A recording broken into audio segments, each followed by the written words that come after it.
নমস্কার, aroma of রান্নাঘরে আপনাদের সকলকে স্বাগতম। সকলকে জানাই নতুন বছরের আগাম শুভেচ্ছা। সবাই খুব ভালো থাকবেন। এই এত আয়োজন দেখে বুঝতেই পাচ্ছেন যে ভালো একটা কিছু হতে চলেছে। আমি বানাচ্ছি আজকে ব্রেড চাট।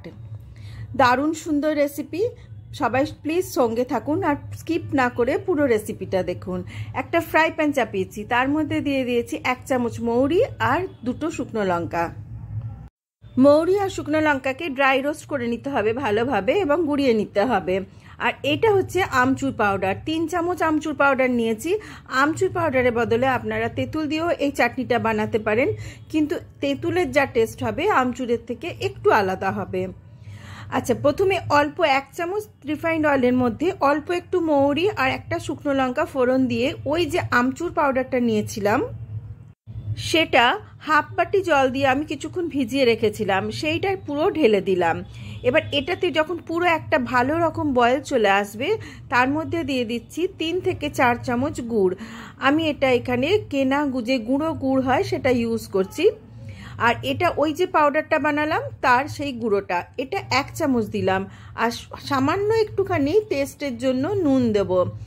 আর তারপরে এই চাটনিটা যতক্ষণ না একটু ঘন হয়ে আসছে ততক্ষণ পর্যন্ত এটাকে ভালোভাবে ফুটিয়ে নিতে হবে এবং ফুটিয়ে একটা জায়গায় রেখে দিচ্ছি একটু ঠান্ডা হওয়ার জন্য। এখানে দেখুন আমি ব্রেড স্লাইস নিয়েছি, আর এই স্লাইস ব্রেডগুলোকে এরকম গোলভাবে একটা বাটি দিয়ে কেটে নিচ্ছি। আপনারা যে কোনো আকারে কেটে নিতে পারেন। আচ্ছা হ্যাঁ, এই ব্রেডের টুকরোগুলো কিন্তু আমি ফেলবো না। এইগুলো দিয়ে আমি কি বানাবো তার জন্য কিন্তু আপনারা আমার চ্যানেলে চোখ রাখুন। দেখুন এখানে একটা গাজর, 2 কাঁচা লঙ্কা, একটু ধনেপাতা আর একটা ছোট সাইজের পেঁয়াজ নিয়েছি। এবারে বাকিগুলোকে কুচিয়ে নেবো আর গাজরটাকে গ্রেট করে নিচ্ছি। এটা যে কোনো চাটেই একটা বেসিক ইনগ্রিডিয়েন্টস, এটা তো লাগবেই।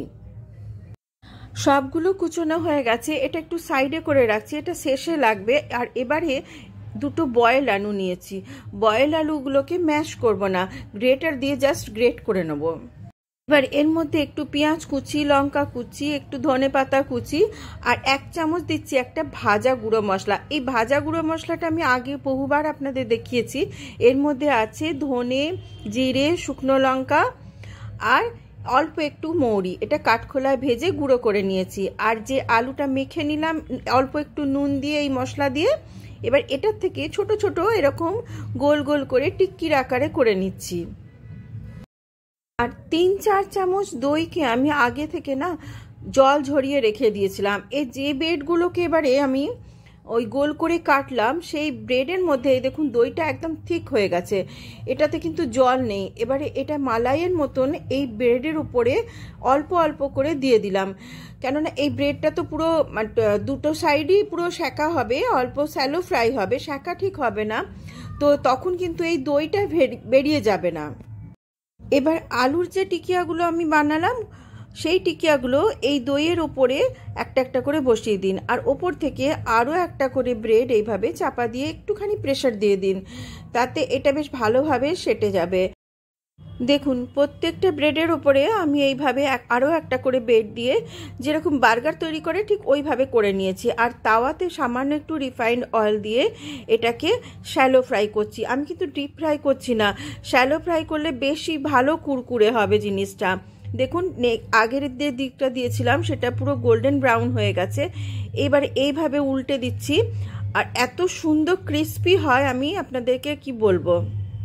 এটা ইচ্ছে করলে কিন্তু এমনি চাটনি, মেয়োনিজ অথবা গ্রিন চাটনির সঙ্গেও খেতে পারেন। এই দেখুন কি সুন্দর ক্রিস্পি হয়েছে। কিন্তু আমি বানাচ্ছি আজকে চাট। চাট কিন্তু এরকম পাতা অথবা কাগজের ঠোঙাতেই খেতে বেশি ভালো লাগে। প্রথমে একটা ব্রেড রেখেছি, ব্রেডটাকে এরকমভাবে 4টে টুকরো করে দিচ্ছি। পেঁয়াজ কুচি, কাঁচা লঙ্কার কুচি, ধনেপাতা কুচি আর গাজর কুড়িয়ে রেখেছিলাম, সেই গাজর। আহা, এই চাটনিটা দুর্দান্ত খেতে হয়। চাটনিটা 1 চামচ ছিটিয়ে দিলাম প্রথমে। আর এবারে এই দইটাকে একটু পাতলা করে নিয়েছিলাম, সেই দইটা একটু ছিটিয়ে দিলাম। আর যে শুকনো যে গুঁড়ো মশলাটা রেখেছিলাম সেই গুঁড়ো মশলা একটুখানি আরও ছিটিয়ে দিচ্ছি। আর আরও একটুখানি চাটনি, কিছুটা সেও ভাজা ছিল, সেও ভাজাও ছিটিয়ে দিলাম। আর এটা হচ্ছে আনারদানা। বা বেদানার দানা। এটা দিলে পরে চাটে একদম জান চলে আসে। আর এই দেখুন দুর্দান্ত স্বাদের চাট একদম রেডি। আমি আগেও অনেক চাটের রেসিপি আমার চ্যানেলে দেখিয়েছি, আমি আই বাটনের লিংক দিয়ে দেবো। এই চাটের রেসিপি কীরকম লাগলো আমাকে কমেন্ট বক্সে জানাবেন। চ্যানেলে নতুন দর্শক বন্ধু হলে প্লিজ চ্যানেলটাকে সাবস্ক্রাইব করে আমার পাশে থাকবেন, আর প্লিজ একটু শেয়ার করে দেবেন আপনাদের বন্ধু বান্ধবদের মধ্যে। সবাই খুব ভালো থাকবেন আর সুস্থ থাকবেন।